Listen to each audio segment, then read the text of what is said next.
Recording studio Samastipur Sheikhpura.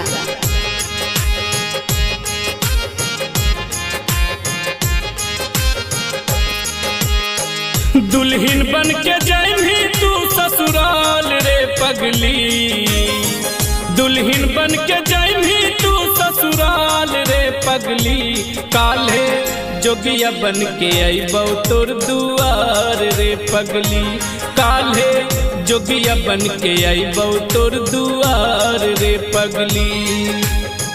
बोलिया तुली है हमर सवाद रे पगली, बोलिया तुली है हमर सवाद रे पगली। आई है घूंघटा में दी है एक मुस्कान रे पगली, आई है घूंघटा में दी है एक मुस्कान रे पगली।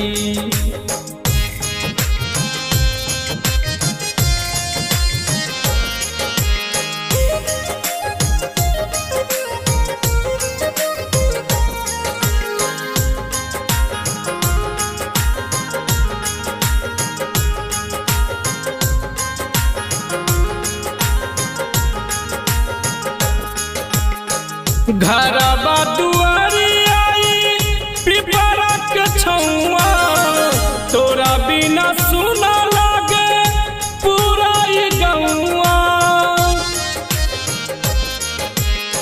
घरबा दुआरी आई पिपरा के छौआ, तोरा बिना सुना लागे पूरा ये गौआ। एक झलक देखे एक झलक देखे खातिर तरसो हम नयन माँ, फिर भी डोलिया के इज्जत ली है बचाए रे पगली, डोलिया के इज्जत ली है बचाए रे पगली।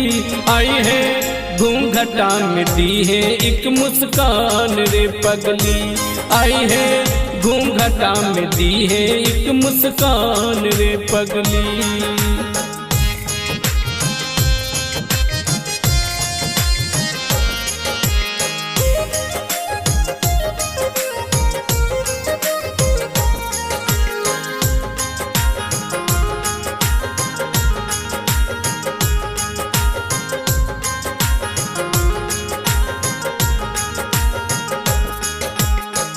तोरा खातिर कइले पत्थर दिल रे, कौनो नया आवे न होई मुश्किल रे।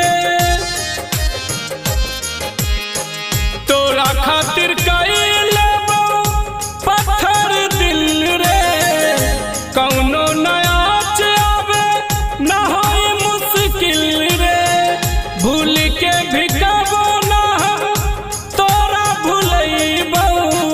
भूल के भी कबो ना तोरा भूलैबो, पर दिलवा में हमरा रखिए बसाए रे पगली, दिलवा में हमरा रखिए बसाए रे पगली। आई है घूंघटा में दी है एक मुस्कान रे पगली, आई है घूंघटा में दी है एक मुस्कान रे पगली। दुल्हन बन के जाइभी तू ससुराल रे पगली, दुल्हन बन के जाइभी तू ससुराल रे पगली। काल्हे जोगिया बन के अइबौ तोर दुआर रे पगली, काल्हे जोगिया बन के अइबौ तोर दुआर रे पगली। बोलिया तुली है हमर सवाद रे पगली, बोलिया तुली है हमर सवाद रे पगली।